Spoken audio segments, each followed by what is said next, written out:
Saben ustedes que el gobierno nacional decidió abrir el debate sobre el aborto en la República Argentina de cara a lo que ya fue la apertura de las sesiones ordinarias. Por primera vez escuchamos además al presidente hablar de aborto, en este caso en el Congreso con la Asamblea Legislativa en pleno. Y por supuesto que se va a dar un debate seguramente muy fuerte. Vamos a estar atentos a lo que sucede el día 8 de marzo, donde habrá una enorme expectativa sobre las marchas que se llevarán adelante y por supuesto el debate que vendrá a posteriori con lo que sabemos ahora, dos proyectos de ley. Uno que es el que se viene presentando desde hace aproximadamente 7 años y otro proyecto de ley que llevan adelante diputados de Cambiemos. Vamos a escuchar en primer término, para abrir el debate y presentarles a nuestros invitados, las opiniones del presidente Mauricio Macri y de la gobernadora María Eugenia Vidal a propósito de este tema.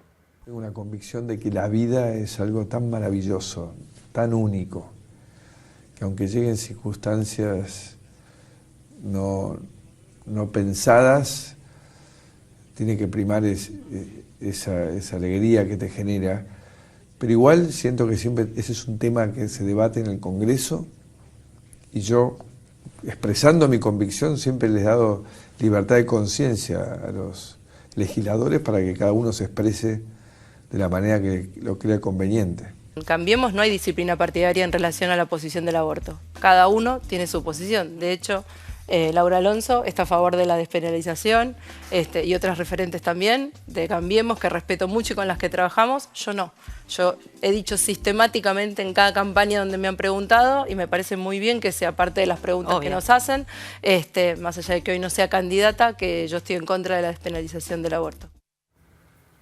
Bueno, momento de darles la bienvenida a nuestros invitados. Gracias por venir. Vamos a presentar primero al diputado Fabio Ketlas. ¿Se pronuncia así? Ketlas. Sí, se pronuncia así. Difícil de pronunciar. Sí, difícil. Te debe haber costado durante muchos años. No, bueno. Se acostumbraron. Uno lo porta, ¿no? El apellido de uno y bueno, entonces para uno es fácil. El problema es para el otro. Diputado de Cambiemos y después vamos a estar hablando porque fue uno de los diputados que portó el pañuelo verde característico de aquellos que están a favor de la ley de despenalización del aborto. Así que en un ratito vamos a hablar. También vamos a recibir al doctor Sergio Pascualini. Bienvenido. Muchísimas gracias. Médico de la Universidad de Buenos Aires, recibido en la Universidad de Buenos Aires y especialista en ginecología, obstetricia y reproducción.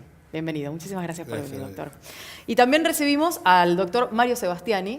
Bienvenido también. Gracias. Es médico de la División Ginecología y Obstetricia del Hospital Italiano Médico Obstetra. Correcto. Bueno, abrimos el juego. Voy a hacer la primera pregunta para cada uno de ustedes y tiene que ver con las posiciones que cada uno de ustedes tienen. Empezábamos un poco con el diputado porque lo supimos a partir de lo que fue la decisión de llevar el pañuelo. ¿Por qué fue la decisión de llevar el pañuelo y qué pasó después de esto? La decisión de llevar el pañuelo fue para exteriorizar mi posición a favor de una legislación que posibilite a las mujeres la interrupción voluntaria del embarazo, que básicamente es el núcleo en discusión, digamos, ¿no? Y entonces, bueno, había en el colectivo de mujeres, que hay que aclarar que es un colectivo muy diverso, un colectivo que hay mucha intensidad de debate adentro del colectivo, que había tomado un gesto ritual de exteriorización. Ahí para lo estamos viendo, mire, con el pañuelo colocado. La sociedad quede en evidencia que había un consistente grupo de diputados que estábamos dispuestos a dar un debate con la mayor profundidad, riqueza que pudiéramos,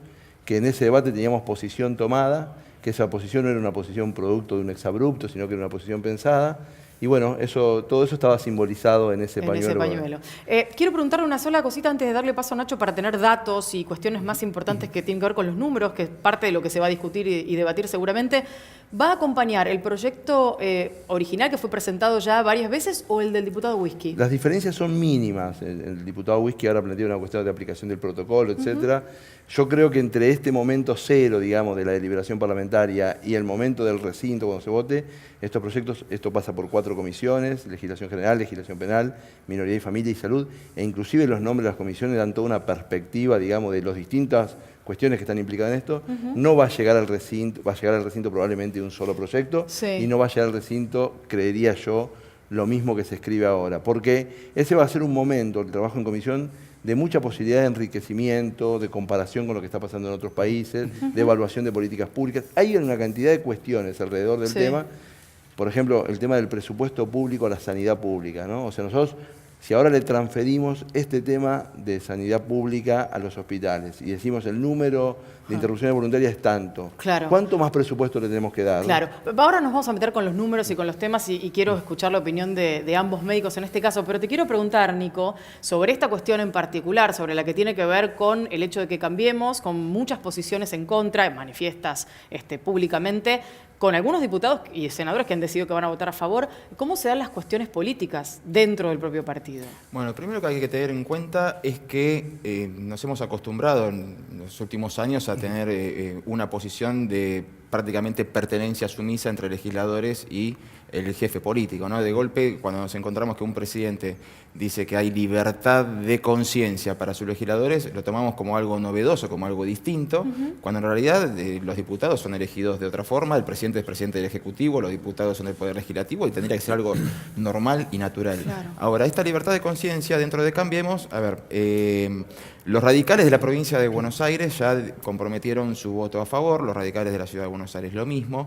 Dentro de Cambiemos en la Cámara de Diputados hay voces a favor y en contra prácticamente equiparadas, por lo cual el problema no va a ser en la Cámara de Diputados, sino lo más preocupante, en todo caso, para los que estamos a favor de la despenalización, será en la Cámara de Senadores, donde las posiciones son mucho más marcadas y el número de representantes de Cambiemos es mucho menor. Claro. Y entre esas voces tan icónicas está Esteban Bullrich, que directamente lo compara con un homicidio, y Federico Pinedo, que si bien ha dicho respetar públicamente la opinión contraria, ya avisó que su voto será en contra de la aprobación.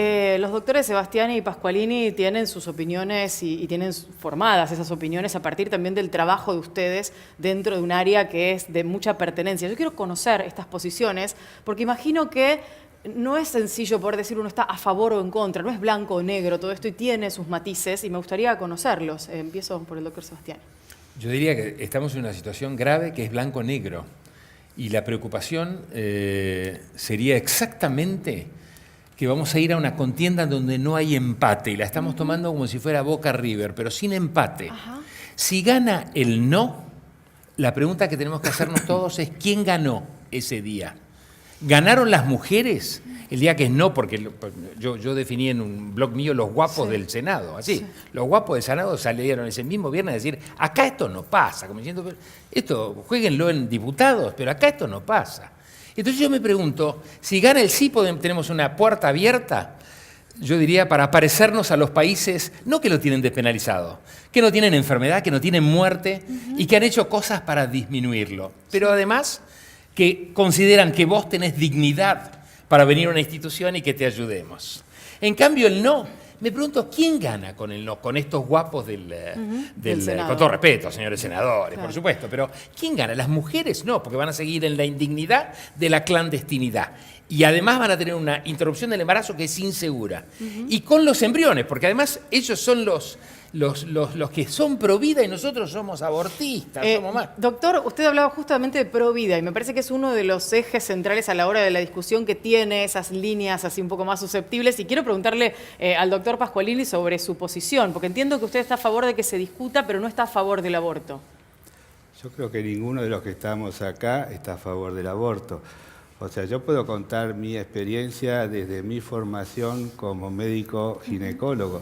Yo cuando hacía hospital y guardias veía las pacientes que llegaban con complicaciones, el síndrome de Mondor, muriéndose y negando frente a la pregunta ¿qué te hiciste? De que se había hecho un aborto por el mandato que le dijeron si decís algo vas presa. Claro. Entonces, después pasé a la etapa de ginecólogo obstetra, de la cual cuando vos preguntás a las mujeres sus antecedentes, muchas habían pasado por un aborto.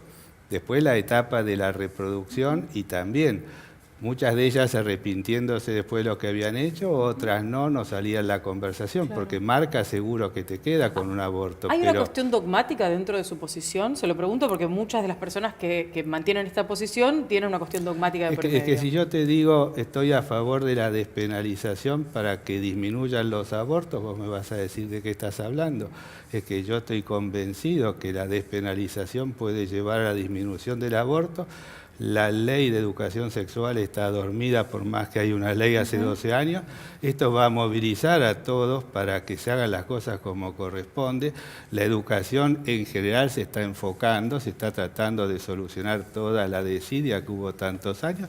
Después de la educación general viene la educación sexual en paralelo para tratar de disminuir los embarazos no deseados, y la que se embarace, instrumentar los medios para facilitarle y que siga ese embarazo y lo den adopción. Los abortos van a disminuir seguro. Quiero preguntarle a Nacho, que ha preparado un buen material referido a cuestiones numéricas y a todo lo que se viene hablando, para tener algunas precisiones o por lo menos hablar sobre determinadas cosas fácticas. Es que el tema con el aborto es que justamente cuando uno empieza a investigar no hay datos. Claro. No hay datos. Entonces, ¿sobre qué base fundamentamos el debate? Vamos a lo que hay. Poco, casi nada. 43 muertes provocadas por abortos en el año 2016. Esta cifra incluye abortos espontáneos e inducidos. Significa que una en 1 millón, o sea, somos 43 millones de habitantes, hay 43 muertes registradas. Esta cifra contrasta con lo que algunas activistas del feminismo han lanzado como, por ejemplo, decir que mueren entre 500.000 y 800.000 mujeres por año a causa del aborto. No tenemos cifras para empezar a hablar sobre bases fácticas. Doctor, lo veía asentir mientras Nacho daba esas cifras. Yo diría que la primera condición subdesarrollada de nuestro país es no saber. Y vivimos perfectos sin saber. Y entonces el Provida dice, Mario, no deben ser tantas. ¿Cómo puede ser que digas 43, 100? Porque hay subregistro, que el mismo Ministerio de Salud Pública admite que tiene subregistro. Porque estamos trabajando sobre un certificado de defunción.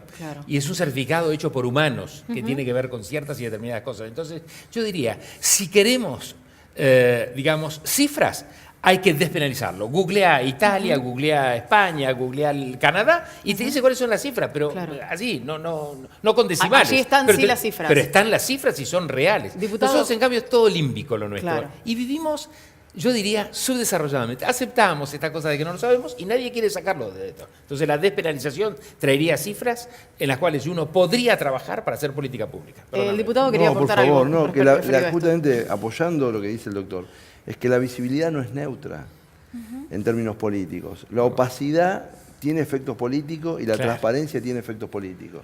Yo, antes de entrar, hablaba con el doctor. Dice, el debate parlamentario va a cambiar. O sea, uno hace una encuesta hoy, y no para caer en el culto de la opinión pública, y la va a hacer dentro de un mes, una vez que se discuta en las mesas que tienen 30 puntos de rating, etc. Y la hace dentro de 2 meses. Y la opinión pública va a cambiar, porque este tema tiene un montón de implicancias en temas de tabú, libertad, el lugar de la mujer en la sociedad, el lugar de los profesionales, qué vamos a hacer con la objeción de conciencia, qué vamos a hacer. Bueno, toda esta deliberación muy enriquecedora, porque también nos pone en situación de, saquemos por un minuto el aborto, tratemos todos los temas complejos de la Argentina con este nivel de deliberación pública. Enriquezcámonos en la deliberación pública, no le tengamos miedo al debate. Aprendamos a debatir. Yo, las personas que están en contra del aborto porque creen que la vida se produce en la Constitución, le tengo un respeto muy alto. Me parece muy respetable esa posición. A mí la posición no respetable es la que anula la deliberación pública, o una persona que está hace 30 años en el mundo de la deliberación pública y dice que está indeciso como si ese fuera un tema lateral. Nosotros nos tenemos que involucrar en una deliberación calificada, con datos, y sabiendo que toda decisión pública tiene costos y beneficios y que nadie está, porque ninguna mujer va a abortar riéndose ni cantando. Estamos a favor de no penalizar a una víctima, en definitiva, ¿no? Exacto. Sobre eso nos vamos a detener un instante también, los chicos tienen datos para aportar, pero quiero preguntarle al doctor Pascualí sobre el tema reproducción. Usted es especialista en reproducción y siempre hay por allí en nuestras cabezas la idea de qué sucede cuando en una inseminación tal vez es un embarazo múltiple y uno de esos embarazos no avanza. Digo, ¿cómo se condice esta situación de la reproducción in vitro o asistida y demás con las muertes por abortos, digo, y su posición en contra de la despenalización? El aborto puede disminuir por los avances científicos. Le hace la reproducción asistida. Hace años, no tanto, el embarazo múltiple era una de las complicaciones, que hoy en día no existen porque no se transfieren más de 2 embriones. Y entonces nos encontrábamos frente a una situación de una mujer buscando un embarazo, se quedaba de cuatrillizos o trillizos y salíamos hablando de la reducción embrionaria. Es decir, sacar uno o dos para que pueda continuar otro, ya sea por los riesgos obstétricos, que el doctor bien los conoce, Sí. o porque la mujer no quería más de uno o a lo sumo dos. Entonces, te encontrabas frente a una situación en la cual ya pasaba la ilegalidad. Y eso no era una cosa tan infrecuente. Ahora sí es una rareza, es decir, los avances científicos lo permitieron. Hablando de las estadísticas, el número de 500.000 es insostenible de abortos por año, porque es una cifra enorme. 30.000 desaparecidos fue un número también que se instaló y después fue discutido. Va a salir con las estadísticas una vez, si es que sale la despenalización, darse cuenta que son muchísimos menos, pero no importa cuántos son. Una vida vale. Todo vale. Muchísimo. Y las complicaciones 47, aunque sea una sola que se haya Exacto. muerto por una complicación evitable, es mucho. Y bueno, a eso apunta todo lo que se está discutiendo. El tema de las muertes, de cualquier manera, no es un capricho del despenalizador. La comunidad internacional dice que por cada mujer que se interna con un aborto por una complicación, hay 10 que no se internaron. Si la cifra del Ministerio son 46.000 internaciones en el año 2016, multiplicás por 10 y te está dando 460.000. Claro. Entonces alguien dice, deben ser menos. No sé, yo lo único que estoy diciendo, yo no las conté, ni tengo manera de saberlas. ¿Por qué? Porque estamos en esta cosa límbica y prohibida. El día que sepamos, vamos a saber, esas 46.000 están bien computadas por el Ministerio y es un dato duro además, es un dato creíble. Claro, los chicos están también ávidos de preguntas y de consultas. Algunos datos y un comentario en forma para despertar más debate. El primero, en la mayor parte del mundo está permitido el aborto. Si uno observa el mapa mundi, el hemisferio norte, además de Australia y Nueva Zelanda, tienen aborto libre. Hacia abajo empieza a permitirse en caso de violación y con otros considerandos. El aborto sobre 192 países que existen en el mundo se produce en 192. Y hay 6 que lo permiten, que no lo permiten, que lo prohíben completamente, que son República Dominicana, El Salvador, Nicaragua, Malta y Vaticano, que obviamente no tiene ningún tipo de problema con esa discusión. Pero mi comentario es una pregunta. ¿Por qué siempre hablan de mujeres cuando hablan de aborto? Nosotros los hombres, ¿por qué nos dejan fuera a los hombres en este debate? La mujer es la que lo lleva y la mujer es la que tiene la última palabra en muchas cosas, inclusive en esto. Es decir, es un problema obvio que es de la pareja si es que está la pareja, pero si es una adolescente que se embarazó con un embarazo no deseado por esas cosas que pasaron, es la mujer la que tiene toda la carga. Así como en muchas cosas la tiene el hombre y la mujer también. Es decir, en esto es en pareja si hay pareja, y si no, la que lleva todo el tema de la decisión, la carga, la secuela, las culpas, es más la mujer. Me quedo pensando en una propuesta del diputado Massot, en este sentido, digo, son del mismo partido, y hablaba de incluir dentro de lo que hoy es la penalización a los hombres, a los padres. Bueno, yo no creo que el derecho penal arregle ningún problema en este tipo de circunstancias que tienen una densidad existencial enorme, ¿no? Entonces nosotros tenemos que salir del derecho penal y entrar a la educación, a las políticas sanitarias, etcétera. El colectivo de mujeres, yo quiero reivindicar, porque yo ingresé a este tema hace 10 días o hace 15 días, acá hay gente que hace 30 años que está trabajando para que esto se discuta en absoluta minoría, porque hace 30 años o hace 40 años se reunían grupos de mujeres 5 o 6 y las trataban de locas porque querían imponer este tema en la agenda pública, y por eso las quiero reivindicar particularmente lo que esto significa para la sociedad argentina. El colectivo de mujeres es muy claro, dice educación para poder elegir, anticonceptivos para no abortar y aborto legal para no morir. Y esto es muy importante, porque voy a ir renglón por renglón. Sí. Muchos de los que hoy resisten el aborto, hace 20 años resistían la educación sexual.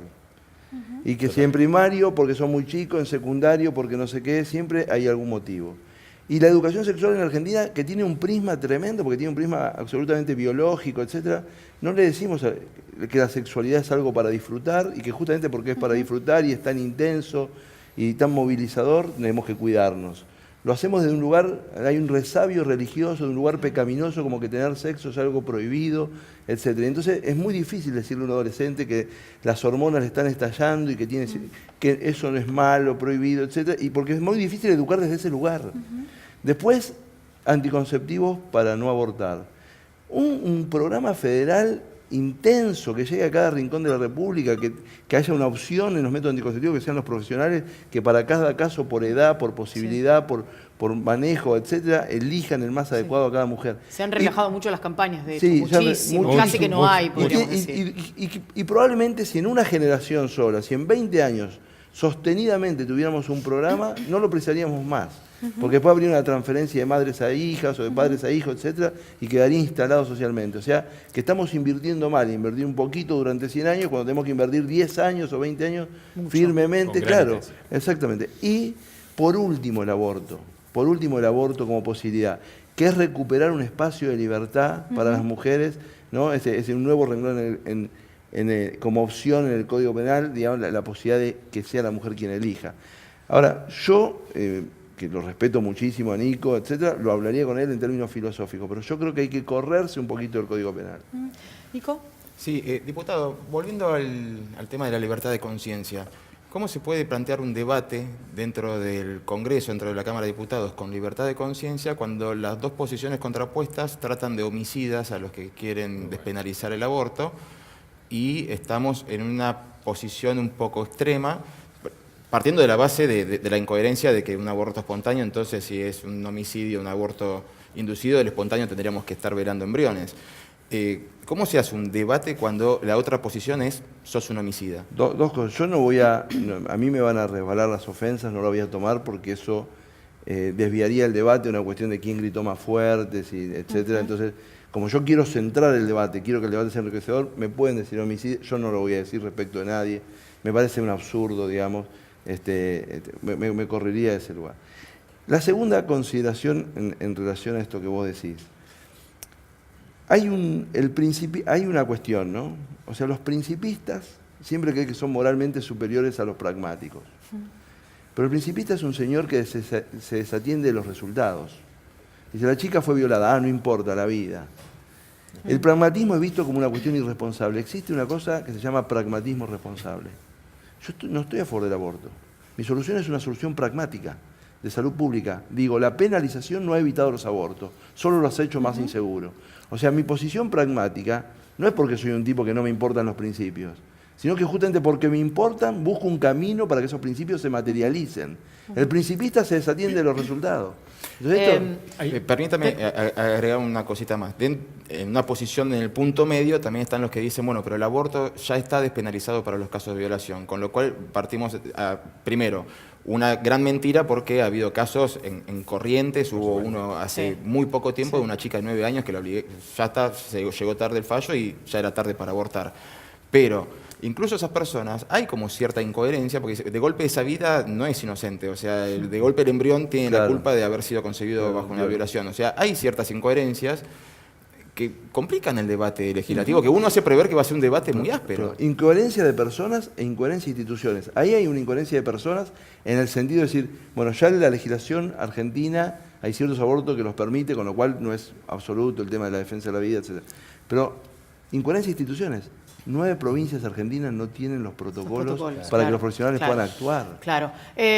Tengo un minuto final para cada uno de ustedes para una reflexión. Retomaría Dígame, la doctor. palabra conciencia. La dijo el presidente y la trajiste vos. Lo que tienen que ir Fabio y sus colegas es con conciencia, no con creencia. Y el primer ataque emocional que tuvieron, la primera respuesta emocional es, acá esto no va a pasar, porque yo estoy en favor de la vida. Y así es como reacciona la vicegobernadora o todos los que fueron, digamos, compulsados. Conciencia es pensar. Y un político de fuste sería exactamente aquel que en contra de sus creencias, sin embargo, favorece una política pública.